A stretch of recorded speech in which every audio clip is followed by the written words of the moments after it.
오늘 이 아침에 우리에게 주신 하나님의 생명의 말씀은 구약 성경 839페이지 시편 51편 10절에서 12절까지 말씀입니다.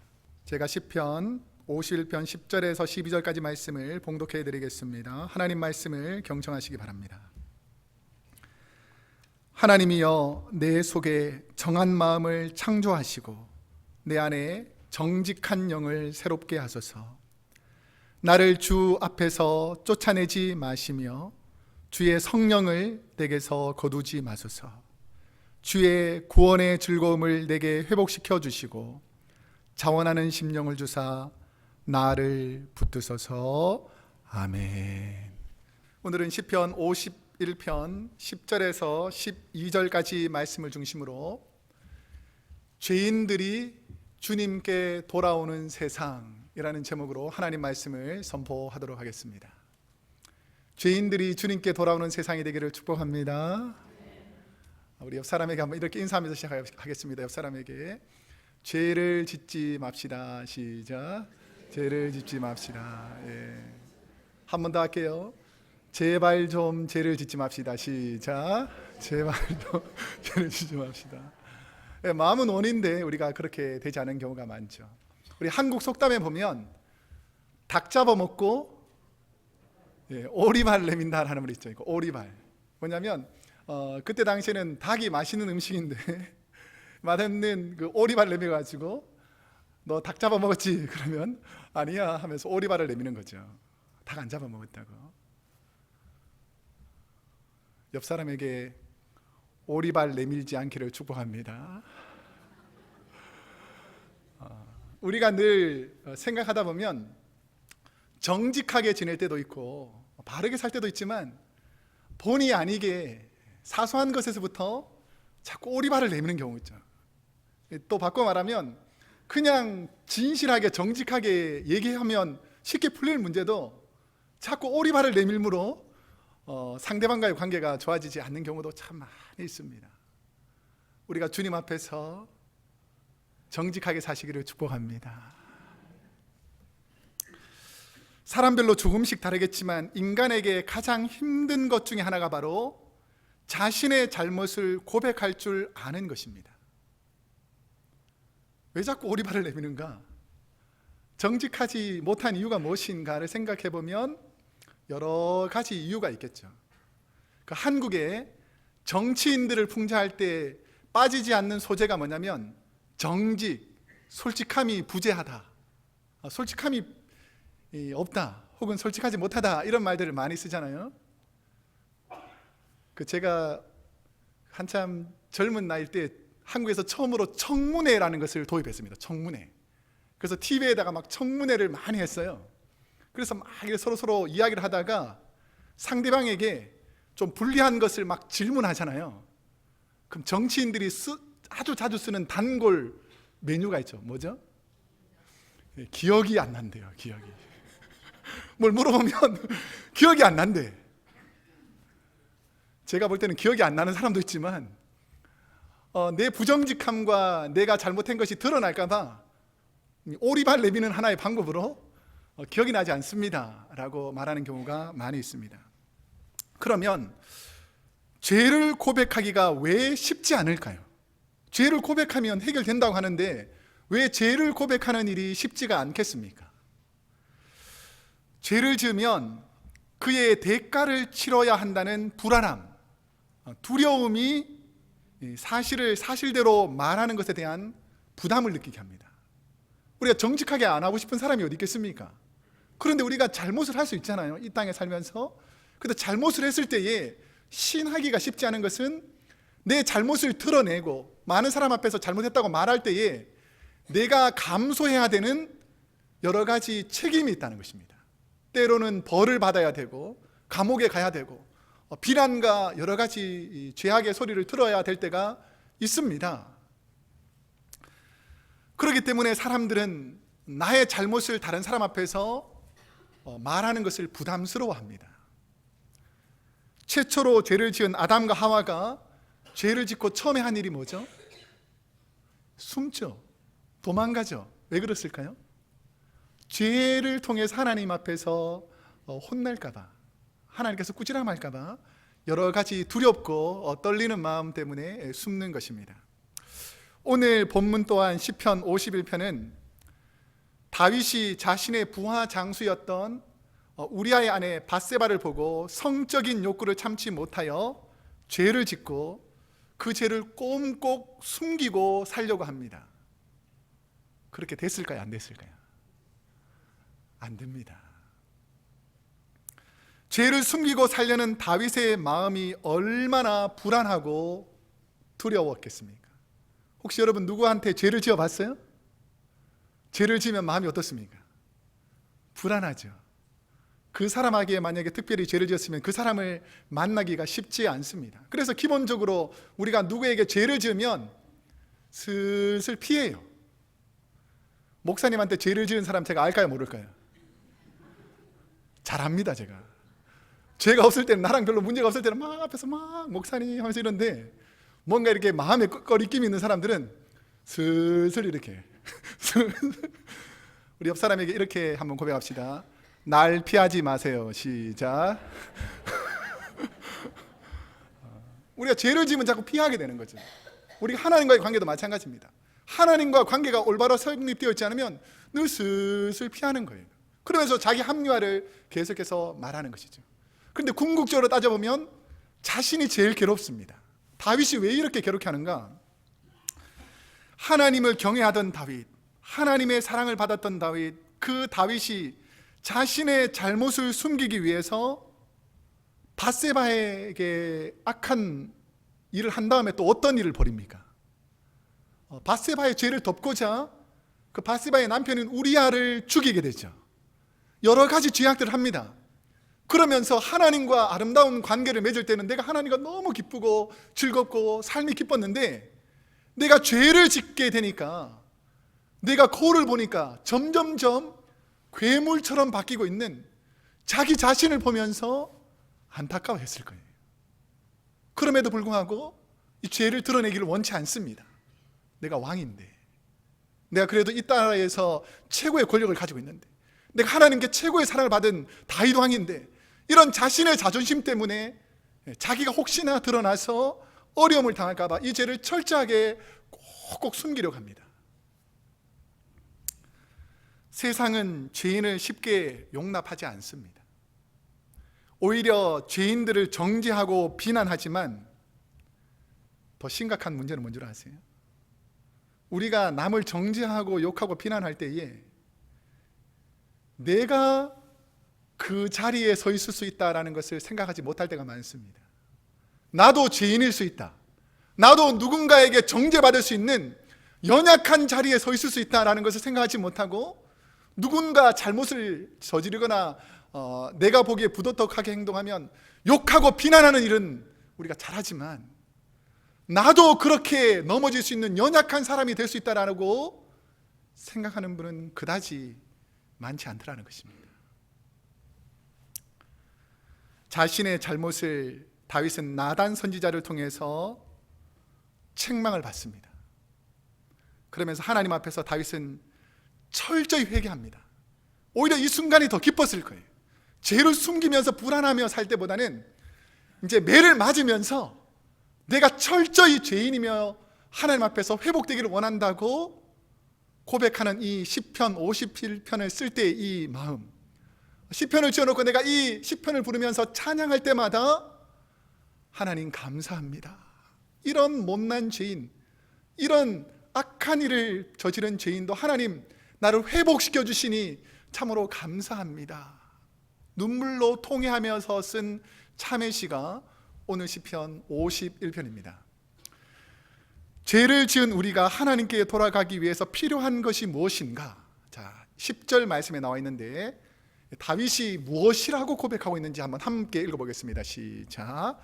하나님이여 내 속에 정한 마음을 창조하시고 내 안에 정직한 영을 새롭게 하소서. 아멘. 잘못을 인정해야 그 잘못에서 벗어날 수가 있습니다. 그리고 그 잘못을 인정하고 깨닫고 하나님께 돌아와야 그 문제가 해결되는 것입니다. 죄가 드러난 다윗은 하나님께 돌아가기 위해서 두 가지를 하나님께 요청합니다. 10절을 다시 한번 보여주실래요? 10절을 보면 두 가지가 있는데 다윗이 무엇을 허락해달라고 두 가지를 요청하고 있죠? 정한 마음을 창조하시고, 그 다음에는 정직한 영을 새롭게 하소서. 여기서 두 가지를 다시 요약해보면 창조해 주시고 새롭게 해달라는 것입니다. 여기서 아주 중요한 단어가 있는데, 본문의 창조라는 단어는 히브리어로 바라라는 단어입니다. 바라. 이 바라라는 것은 창조하다라는 뜻인데, 영어로는 create라는 단어인데, 이 바라라는 단어가 언제 시작되냐면 창세기 1장 1절에 God created the heaven and the earth라고 할 때에 create, 하나님께서 아무것도 없는 무에서 유를 창조할 때 이 바라라는 단어를 사용하는데, 지금 다윗이 나에게 정한 마음, pure heart, 정결한 마음을 창조해 달라는 거예요.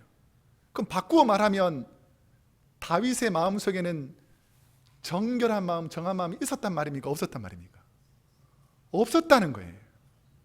나는 정결한 줄 알았는데, 나는 선한 줄 알았는데, 나는 의로운 왕인 줄 알았는데, 내가 죄악 가운데서 하나님을 만나보니까 내게는 정결한 마음이 없었습니다.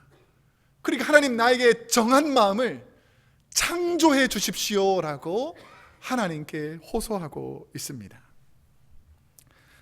바라의 창조는 무에서 유를 창조하는, 이전에 존재하지 않던 아무것도 없던 상태에서 새롭게 만든 그 바라의 창조. 죄를 지은 다윗은 그의 마음에 무엇을 창조해 주기를 원했는가? Pure heart, 정한 마음을 창조하여 주시도록 부탁하고 있습니다. 더 깊은 의미에서 정한 마음의 창조라는 것은 성적인 욕구 앞에서도 담대히 이길 수 있는, 이전에 내게 없던 정결한 마음을 창조하여 주시도록 하나님께 울부짖으며 기도하고 있다라는 것이죠. 지난 주간에 저희 교단에 속해 있는 북가주 남노회랑 동노회랑 서노회가 통합하는 예배를 드렸습니다. 그러면서 우리 교회에 나오는 성도님의 아버지가 원로 목사님이신데, 그 목사님이 일어나시더니 마지막에 이제 모여있는 많은 목사님들에게 한 가지를 제안하는 거예요. 이번 6월 말에 미국 동성 결혼을 합법화하는 대법원 판결이 있는 그 기간인데, 우리가 한번 합심해서 목회자들이 먼저 기도해야 되지 않겠습니까? 라고 기도 제목을 냈어요. 그러니까 많은 분들이 함께 집중해서 기도를 하기 시작했습니다. 그래서 제 이 부분을 다시 한번 설교를 준비하면서 보게 됐습니다. 지금 미국이 어떤 상황인가? 지금 현재 미국의 52개 주 중에서 30개 주가 동성결혼을 허락했습니다. 그러니까 30개 주에서는 동성결혼이 합법화되어 있는 거예요.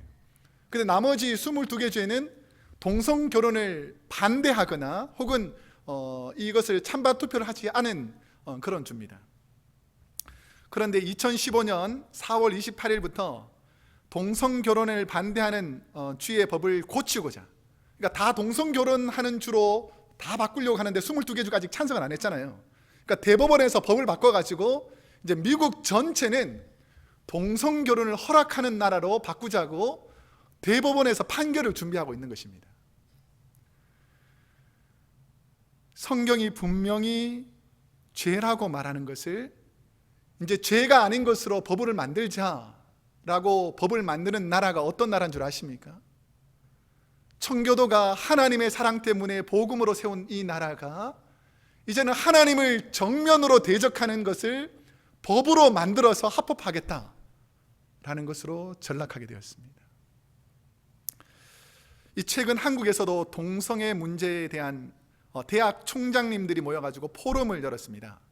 여기 있는 분들이 2회째 하고 있는데, 가운데 있는 여성분이 우리들 교회 김양재 목사님이라고 동성애에 대한 그 잘못된 윤리관, 도덕관을 아주 신랄하게 설교 시간과 포럼을 많이 여시는 분인데, 이분을 중심으로 해서 여러 총장님들과 신학자들, 학교의 저명이사들이 이 부분을 집중으로 다루는 거예요. 잘못된 인식이 확산되고 있기 때문에.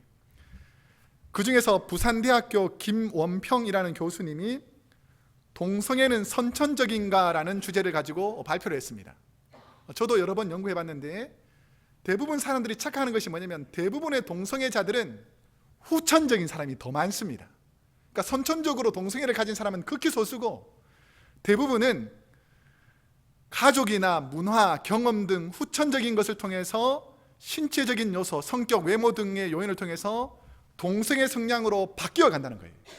더 심각한 문제는 뭐냐면 하나님의 법과 정면으로 싸우는 거예요. 하나님은 가정을 가장 귀하게 생각하고 하나님의 가정들을 통해서 하나님의 나라가 확장되기를 원하는데 이런 것을 하게 되면 죄악이 관영할 뿐 아니라 하나님의 만든 창조의 질서를 정면으로 깨버리는 것입니다. 남자, 여자가 자녀 생산할 수 없잖아요. 그런데 창세기에 있는 하나님의 법칙을 정면으로 도전하면서 반대하는 것입니다. 또한 학술 보고에 따르면 동성애자들 중에는 선천적으로 성적 소수자로 태어난 사람보다는 후천적으로 성적 욕구의 충족을 위해서 한 사람이 적게는 수십 명, 많게는 수백 명하고 성관계를 맺는다는 거예요. 그러니까 이것은 아름다운 가정을 꾸미기 위해서 동성애를 하는 것이 아니라 많은 동성애자들이 후천적으로 파트너를 계속해서 바꿔가면서 자기의 죄악을, 자기의 정욕을 참지 못하고 이런 일들을 하고 있는데 이것을 법으로 합리화시켜가지고 만들자는 거예요. 죄를 지어도 죄가 아닌 것으로 바꾸자라는 것으로 만드는 것과 같습니다. 그런데 다행인 것은 최근 한국에서도 후천적인 동성애자들이 회개하고 벗어나서 간증한 2명의 여성의 간증이 기독교 방송국에서 나오게 됐습니다. 이분을 자세히 보면 알겠지만 나는 동성애자였다 했는데 이분들이 바뀌지를 못하는 겁니다. 왜냐하면 이 동성애를 시작하게 되면 자신들끼리도 파트너가 계속 바뀌니까 시기 질투가 한두 가지가 아닌 거예요. 서로 시기하고 질투하고 서로 빼앗으려고 이런 것들이 있다 보니까 대부분이 자살 충동을 한다며. 자살 충동, 막 죽고 싶다, 살기 싫다, 이런 일들이 막 벌어지는 거죠. 시기와 질투 때문에. 그런데 어떻게 해서 바뀌게 됐는가? 뒤에 보시면 알겠지만 오직 주만이라고 써 있잖아요. 예수를 통해서만 변화되더라는 것입니다. 그래서 이 젊은 자매들은 빨리 이 동성애를 끊고 하나님께로 돌아와서 그 과거에 죄악된 이 성향들을 다 제거할 수 있었다라고 고백하게 됩니다. 죄를 짓지 않으려면 죄의 뿌리들을 잘라내야 합니다. 성도의 믿음의 삶의 행위를 강조한 예수님의 동생 야고보가 야고보서를 쓰게 되는데 죄의 뿌리가 무엇인가를 우리 야고보서 1장 15절에 보면 나옵니다. 한번 함께 읽어보겠습니다. 시작. 욕심이 잉태한 즉 죄를 낳고 죄가 장성한 즉 사망을 낳느니라. 뭐가 죄를 낳기 시작한다고요? 욕심이라는 것입니다. 적당하게 먹으면 괜찮은데 많이 먹으면 이 먹는 것에 대한 욕심 때문에 주위 사람들에게 어려움을 주죠. 적당하게 가지면 문제가 되지 않는데 나만 너무 많이 가지려고 물질을 먹게 되면 수많은 사람이 굶주려 죽어도 나만 배부르면 된다는 그 욕심이 결국은 죄를 만들어내는 것입니다. 그런데 죄가 장성하면 어떻게 된다고요? 사망에 이른다는 것입니다. 우리 옆 사람에게 한번 이렇게 고백합시다. 욕심 부리지 맙시다. 시작. 한 번만 더 할게요. 제발 좀 욕심 부리지 맙시다. 시작. 제발 좀 욕심 부리지 맙시다.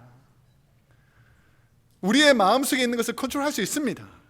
한두 번 하나님께 사인 줄 때 빨리 멈춰야 되는데 욕심이 자꾸 많아지니까 죄가 되고 죄가 잘하는 것을 방치하니까 사망에 이르고 말더라는 것입니다. 아내가 있던 다윗이 부하 장수 우리아의 아내를 보고 성적인 욕심이 생겼습니다. 그 욕심이 왕이라는 절대적 권력과 힘을 합하여 연약한 여인에게 죄를 지은 것 같지만 더 큰 의미로 보면 다윗은 밧세바에게만 죄를 지은 것이 아니라 하나님 앞에서 죄를 지었다는 것이죠. 여러분 이걸 잘 아셔야 돼요.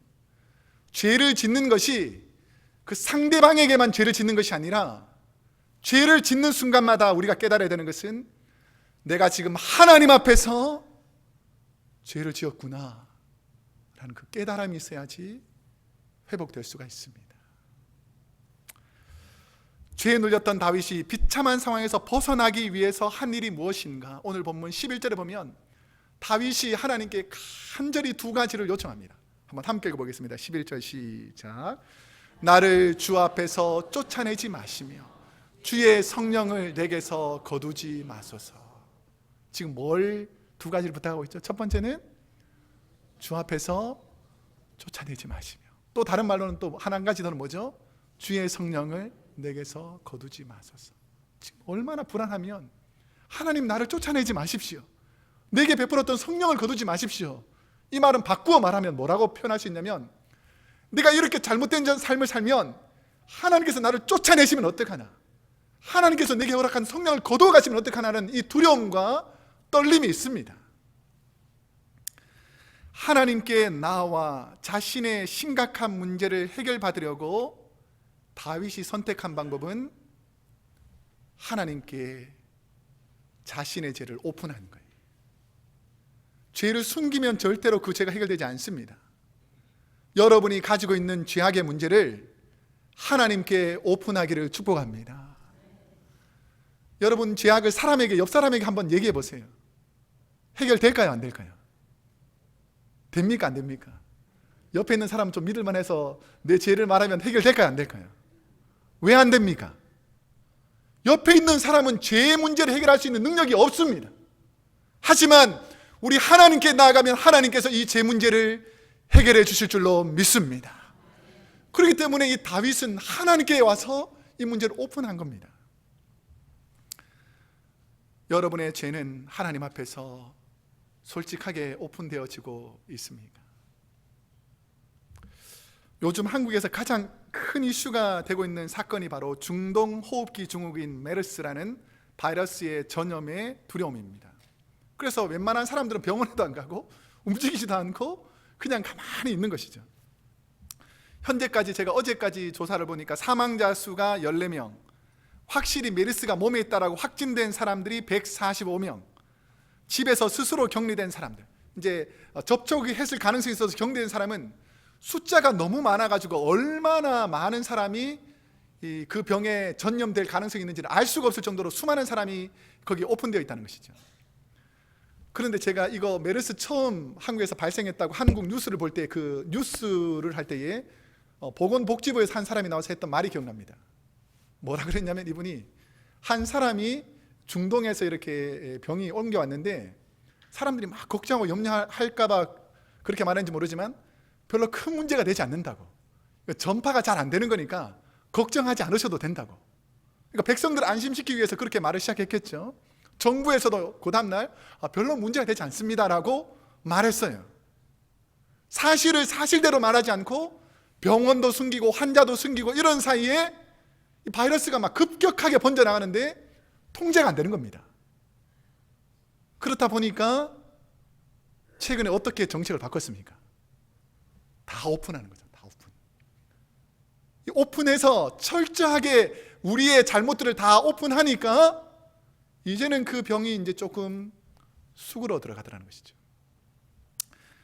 오른쪽에 있는 분이 세계보건기구 WHO의 후쿠다 게이지라는 사무총장인데, 이분이 메르스가 한국에서 왜 이렇게 많이 번지게 되었는가를 결론적으로 설명할 때 뭐라 그랬냐면, 정부의 초기 대응 실패와 사실을 감추고 숨기려고 하다가 오히려 큰 피해를 가지고 왔다라고 결론을 내렸습니다. 심각한 문제를 가볍게 여기면 더 심각한 문제를 맞이할 수 있습니다. 하나님 앞에서 여러분이 해결해야 될 죄악들을 그냥 가벼운 것으로 넘기면 안 된다는 것이죠. 하나님 앞에서 철저히 오픈하고 회개해야지만 여러분의 문제가 해결될 줄로 믿습니다. 하나님 앞에서 저와 여러분의 지은 죄가 무엇입니까? 하나님 앞에서 저와 여러분이 지은 죄들을, 그 은밀한 죄들을 다윗과 같이 겸손하게 내어놓을 수 있기를 축복합니다. 다윗은 오늘 11절에서 이렇게 말하죠. 나를 주님 앞에서 쫓아내지 마시고, 나를 주님 앞에서 쫓아내지 마시며 라는 이 표현은 하나님의 얼굴 앞에서 라는 뜻입니다. 나를 주님 앞에서는 하나님의 얼굴 앞에서. 내가 늘 하나님 앞에서 살았는데 내가 죄를 짓고 나니까 이제 하나님의 얼굴 앞에서 쫓아날 그런 위기가 있다는 것이죠. 하나님 앞에서 나의 모든 죄를 오픈하니까 하나님 나를 포기하지 말아 주십시오. 쫓아내지 말라는 것은 하나님 이제 나를 포기하시려고 하지 말고, 죄 때문에 나를 내어 던져버리려고 하지 마시고, 하나님 나를 포기하지 말고 나를 붙잡아 주십시오라고 하나님을 의지하는 거예요. 죄가 있을 때에 하나님을 의지하시기를 축복합니다. 다윗이 왜 이렇게 하는가? 다윗이 왕이 되기 전까지는 어떠한 삶을 살았을까요? 목동으로 살 때에는 곰이나 사자가 올 때에 돌팔매질해서 몰아냈습니다. 골리앗이라는 큰 장수가 왔을 때에도 이 어린 목동인 다윗은 이것을 무찔러냈습니다. 사울 왕에게 오해를 사서 늘 도망 다녔습니다. 그리고 블레셋까지 도망갔을 때는 살기 위해서 침을 흘리면서 미친 척까지 했습니다. 그럼에도 불구하고 다윗은 감사와 기쁨의 찬양을 끊이지 않으면서 했습니다. 왜 그랬을까요? 내가 이렇게 고난이 있고 어려움이 있어도 하나님께서 나와 함께 하시기 때문에 내 삶은 기쁘다는 거예요. 즐겁다는 것입니다. 그런데 지금 왕이 되어서 모든 것을 가지고 있고 모든 것을 누리는 이 시점에서 내 마음이 늘 불안하고 두렵다는 겁니다. 왜 그럴까요? 하나님이 나와 교제하지 않는다는 느낌이 드는 거예요. 하나님이 나와 대화하지 않으려고 하신다는 것이죠. 내가 마치 쫓겨난 아이처럼 늘 불안하고 두려운 상황에 있다는 것입니다. 그래서 다윗이 하나님께 요구하는 것이죠. 하나님, 나를 쫓아내지 마세요. 나를 인정해 주세요 라고 부르짖고 있습니다. 죄를 숨기는 것보다 힘든 것은 하나님과의 단절된 관계에 벌을 받는 것입니다. 그 싱가포르에 가보면 아직도 잘못한 사람의 엉덩이에 회초리를 때리는 태형 제도가 있습니다. 지금 왼쪽 편에 나오는 그림이 실제로 싱가포르에서 하는 겁니다. 그러니까 죄수가 엎드려 있으면 경찰이 이렇게 때리고, 그 옆에 흰 옷 입은 분은 간호사인데 혹시나 기절할까봐 대기하고 있고, 그 밑에 있는 경찰은 숫자 세는 사람이 숫자 한 대 때렸다, 두 대 때렸다 이렇게 하는데, 그게 어떤 것에서 유래된, 오른쪽에 있는 옛날에 조선시대 때 잘못하면 이렇게 곤장을 때렸죠. 곤장을. 그거와 다르게 여기는 1.2m로 된 등나무, 웬만해서는 부러지지 않는, 그리고 3cm 정도의 회초리인데 이렇게 한번 휙 때리면 막 엄청 세게 때리는 거예요. 그래서 잘못을 했을 때에 만약에 벌이 회초리 10대다 그러면 팍 때리면 이 연약한 엉덩이 살점이 찢어지는 거예요. 그러면 잠시 보류입니다. 보류. 이 사람 지금 2대 맞았다. 그러면 상처가 아물 때까지 약 발라가지고 감옥에 계속 숨어 있다가 나을 때쯤 되면 다시 부릅니다. 그래가지고 3대부터 다시 때려요. 죄를 지켰어요, 안 지켰어요? 맞을 때보다 더 힘든 건 뭐냐면 다음에 또 맞아서 엉덩이 찢어지고 또 회복될 때까지 기다리는 거예요. 얼마나 불안하겠어요. 그래서 이게 언제 맞는다 이것도 가르쳐주지 않고 갑자기 이름 부르면 가서 맞아야 되는 거예요. 그러니까 얼마나 불안하겠어요. 얼마나 불안하겠어요. 그런데 이렇게 때린다고 사람이 변화될까요? 변화되지 않습니다.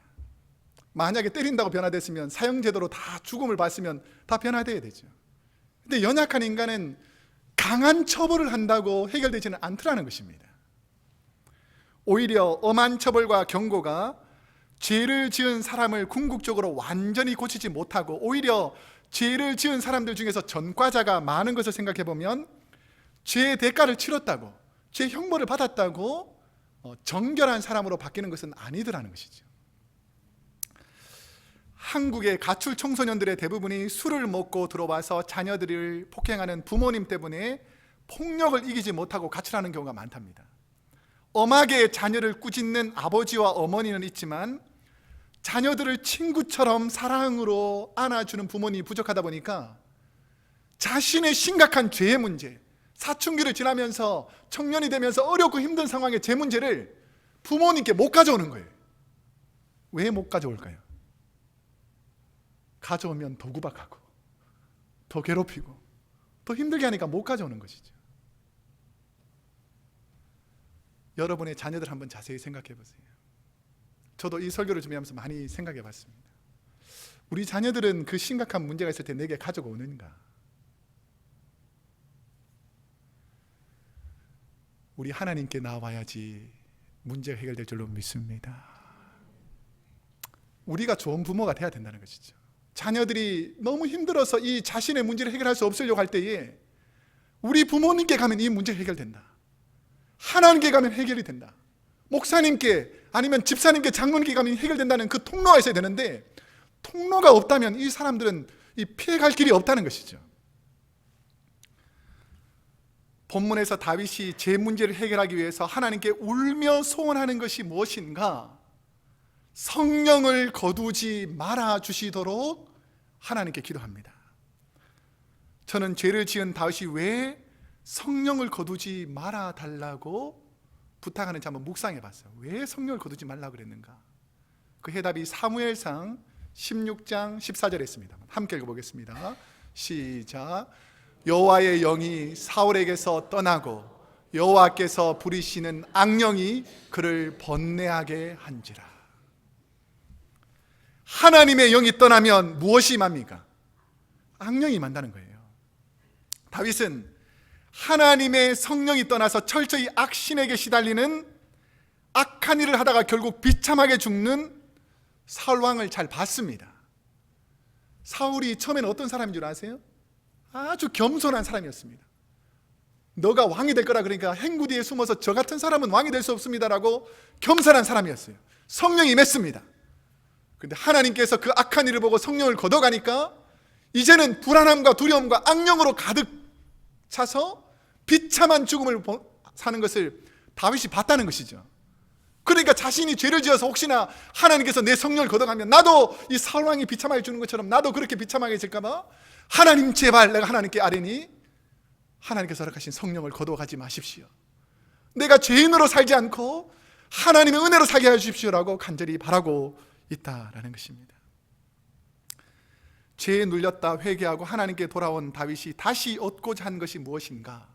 오늘 본문 12절 말씀을 함께 읽어보겠습니다. 시작. 주의 구원의 즐거움을 내게 회복시켜 주시고 자원한 심령을 주사 나를 붙드소서.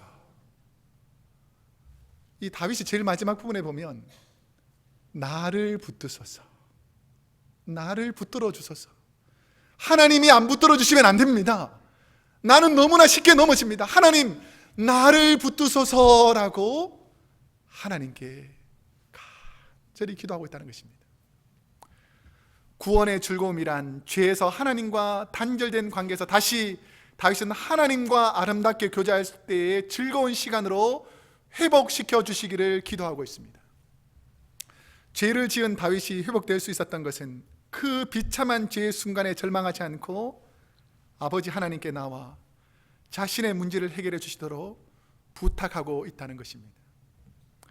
자원하는 심령을 주사해서 자원하다의 히브리어는 네디바는 라는 단어인데 하나님의 뜻을 따라 사는 자발적인 마음을 주시도록 부탁하고 있는 것입니다. 자, 그러면 한번 고민해 보겠습니다. 죄를 지은 연약한 분들을 향한 저와 여러분의 시선이 어떠해야 되겠습니까? 우리 주위에 죄를 짓는 사람이 있습니까? 없습니까? 있죠? 자, 그러면 죄를 짓고 연약해서 쓰러져 있는 사람, 그 죄 때문에 힘들어하고 포악해져 있고 악해져 있고 힘들어하는 분들을 믿는 우리는 어떤 시선으로 그런 분들을 바라봐야 하겠습니까? 세상에서 제일 쉽게 범하는 죄 중에 하나가 바로 비판하고 판단하고 정죄하는 겁니다. 상대방이 잘못하면 우리가 쉽게 하는 게 뭡니까? 정죄하고 비판하고 판단하는 것이잖아요. 그런데 세상에서 제일 중요한 일은 연약한 죄악 가운데 넘어져 있는 분들을 긍휼히 여길 수 있는 주님의 눈을 가지는 것입니다. 비판과 원망과 그 사람을 질타하기 전에 나도 그 자리에 서 있을 수 있다는 그 연약한 죄인의 모습을 우리가 다시 한번 기억하고 주님의 마음으로 그들을 긍휼히 여길 수 있는 마음이 있는가입니다. 로마서 강해로 유명한 독일의 신학자 중에서 칼 바르트라는 교수님이 있습니다. 이분이 워낙 성경 말씀을 잘 이해하고 해석을 잘했기 때문에 많은 그때 당시 신학자들이 이 바르트에게 성경의 진리를 묻고자 많이 했습니다. 그러니까 성경을 워낙 깊이 하니까. 그래서 이분이 강연을 마치고 많은 신학자들 중에서 한 분이 이 바르트에게 물어봤습니다. 당신이 생각할 때에 성경 전체의 진리를 한마디로 말한다면 무엇이라고 말할 수 있습니까? 라고 물어봤어요. 그러니까 바르트가 뭐라고 대답한 줄 아십니까? 이렇게 말하더라는 거예요. 예수 사랑하심은 성경에서 배웠네. 우리들은 약하나 예수 권세 많도다. 이 주일학교 찬양을 불러준 거예요. 그러니까 이 신학자들이 막 모여있는데 뭐 그런 노래를 부르나, 이게 무슨 성경의 진리인가 하면서 막 웃었습니다. 근데 그분이 다시 한번 정확하게 얘기해 주려는 거죠. 성경의 진리는 무엇인가? 하나님께서 우리를 사랑하셔서, 예수님께서 우리를 사랑하셔서 성경의 많은 내용들 중에서 십자가의 보혈의 은혜로 우리를 구원해 주신 그 사랑, 그 사랑을 성경을 통해서 배워나가는 것이 바로 믿는 사람들에게 가장 필요한 것입니다. 여러분, 성경을 왜 읽습니까? 여러분, 하나님 말씀을 왜 듣습니까? 이 말씀을 통해서 하나님의 사랑이 저와 여러분에게 있어야 될 줄로 믿습니다. 연약한 죄인들을 긍휼히 여기고, 나는 아무 죄가 없음에도 불구하고 십자가에까지 달려서 죄 많은 우리를 살리신 그 예수님의 사랑이 성경에 가득 차 있다. 누굴 사랑한다고요? 날 사랑하시. 주님이 날 사랑하셔서 내가 여기까지 있는 줄로 믿습니다. 선교와 전도가 어디서부터 시작돼야 되겠습니까?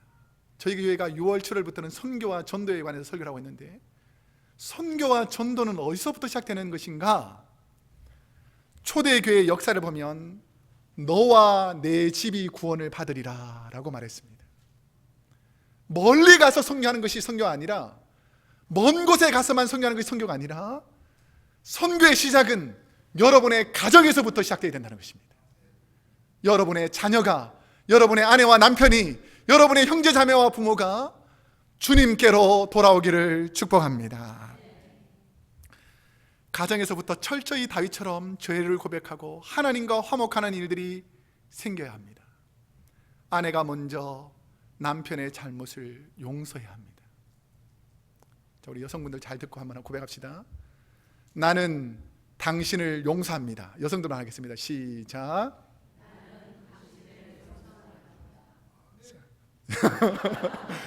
눈 뜨고 못 받아들이겠거든. 다시 한번 눈을 꼭 감고라도 다시 한번 여성분들이 이걸 하셔야 돼요. 주님이 우리를 용서하셨잖아요. 용서가 시작돼야지 그분을 긍휼히 여길 수 있습니다. 다시 한번 시작. 나는 당신을 용서합니다. 남편들이 지은 죄가 얼마나 많으면 여성들이 한이 맺혀가지고 이렇게 우리 남편들에게 한번 말씀드리겠습니다. 나는 당신을 사랑합니다. 시작. 나는 당신을 사랑합니다. 예. 네. 속으로 여성들 다 했을 거예요. 보세요. 우리가 서로 용서하고 사랑할 때에 하나님의 나라가 이루어지는 거예요. 내가 교회 나와서 입술로는 사랑합니다, 복음 전합니다, 땅까지 선교합니다. 그 가장 기초가 되는 가정에서부터 용서와 사랑이 시작되지 않으면 어떻게 하나님께서 우리를 긍휼히 여길 수가 있겠습니까? 예수님의 복음은, 사도들의 선교는 복음이 필요한 자들, 복음이 아니면 살 수 없는 자들 향해서 시작되었습니다. 누가복음 15장에 보면 예수님은 잃어버린 것에 대한 세 가지 비유를 하는데, 결혼할 신부가 결혼할 예물을 잃어버려가지고 힘들어할 때에 그 결혼할 예물을 찾았을 때 기뻐하는 그 드라크마의 비유, 그 다음에 잃은 아들, 자기 것 다 쓰고 세상 가운데 마음껏 살다가 이제는 떠났다라고 생각하는 그 아들이 다시 돌아와서 회복되는 이런 탕자의 비유, 99마리의 양을 두고 한 마리의 연약한 양을 살리기 위해서 달려가서 목자가 그 양을 다시 살려서 목에 안고 돌아오는 그 한 마리 양을 찾은 그 기쁨, 그 회복의 비유가 무엇을 의미하는가? 자, 오늘 보면 누가복음 15장 7절 말씀을 우리 한번 함께 읽어보겠습니다. 시작. 내가 너희에게 이르노니 이와 같이 죄인 한 사람이 회개하면 하늘에서는 회개할 것 없는 의인 99으로 말미암아 기뻐하는 것보다 더하리라. 아멘. 이제 말씀을 맺겠습니다. 전도와 선교의 시작은 우리의 가정에서부터 시작돼야 합니다. 우리 자녀들이 주님의 품으로 다시 돌아오고 잃어버렸던 형제들이 하나님의 품으로 다시 돌아오는 교회, 저는 우리 크로스웨이 교회를 통해서 하나님께로 많은 죄인들이 돌아오기를 축복합니다. 교회에 어떤 분이 오는 것일까요? 죄인임을 깨달았던 사람들, 이제는 죄가 회복된 사람들이 모이는 것입니다. 너나 할 것 없이 우리는 죄인이었습니다. 다윗보다 더 심한 죄를 지었을지도 모릅니다. 하지만 은혜로 우리가 여기까지 와 있다는 것이죠. 우리 옆 사람에게 이렇게 한번 고백합시다. 저와 여러분은 은혜로 구원받았습니다. 시작. 저와 여러분은 은혜로 구원받았습니다. 그러니 감사하며 삽시다. 시작. 그러니 감사하며 삽시다. 우리는 은혜로 구원받아 여기까지 와 있는 것입니다. 허물 많은 사람들을 보고 정죄할 필요가 없습니다. 왜냐하면 그분도 은혜가 필요하기 때문에 주님께로 온 것입니다. 오늘 그 하나님께서 돌아온 사람들을 맞이해 주시고 회복시켜 주시고 자녀로 인정해 주실 것입니다. 이 땅의 교회가, 이 땅의 주의 자녀들이 저와 여러분을 통해서 하나님께로 돌아오는 축복의 통로가 저와 여러분이 되기를 축복합니다. 그래서 오늘 이 나라, 이 민족, 이 전 세계가 참으로 소망이 없다, 참으로 힘들다라고 말하지만 예수 한 사람이 세상을 바꾸었던 것처럼 오늘 우리가 바뀌면 세상이 바뀝니다. 그 믿음으로 살아가는 저와 여러분이 되기를 축복합니다. 기도하겠습니다.